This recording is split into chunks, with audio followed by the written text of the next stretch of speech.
Argentine की firm खीरोन biotech ने दुनिया के पहले जीनियाती तौर पर तरमीमशुदा घोड़े तैयार किए हैं जो पोलो चैंपियन की कलोनिंग करते हैं और पठों की ताकत को बढ़ाने के लिए क्रिस्पर का इस्तेमाल करते हैं। लेकिन अर्जेंटाइन पोलो एसोसिएशन ने ऐसे जानवरों पर पाबंदी लगा दी जिससे इंसाफ और रवायत पर बहस छिड़ गई।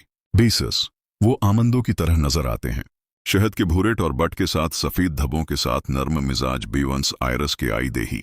लेकिन ये 5-10 माह के बच्चे दुनिया के पहले जीनियाती तौर पर तरमीमशुदा घोड़े हैं। पोलो प्योरेजा या पोलो प्योरेटी के नाम का इनाम मंजूर शुदा घोड़े की क्लोन कापियां जिसमें आपको तलाश करने की रफ्तार पैदा करने का मकसद क्रिस्पर टेक्नोलॉजी का इस्तेमाल करते हुए एक ही डीएनए तरतीब दिया गया है।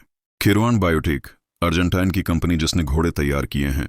इनका कहना है कि जीन एडी घोड़ों की अफजाइश में इनकलाब की महारत, जबकि क्लोनिंग जीनियाती तौर पर एक कापी बनाने के लिए क्रिस्पर डीएनए को अपनी मर्जी के मुताबिक जीनियाती कींची के लिए काम करता है। कंपनी जो घोड़े की क्लोनिंग में शामिल है ने क्रिस्पर का इस्तेमाल मायोस्टैटिन जीन के इजहार को कम करने के लिए किया है। यह ख्याल किया गया था कि रेशों को आगे बढ़ने की इजाजत दी जाए और इस तरह घूमने फिरने वालों को सफर दे। ये है रेडियो जीवे पाकिस्तान डिजिटल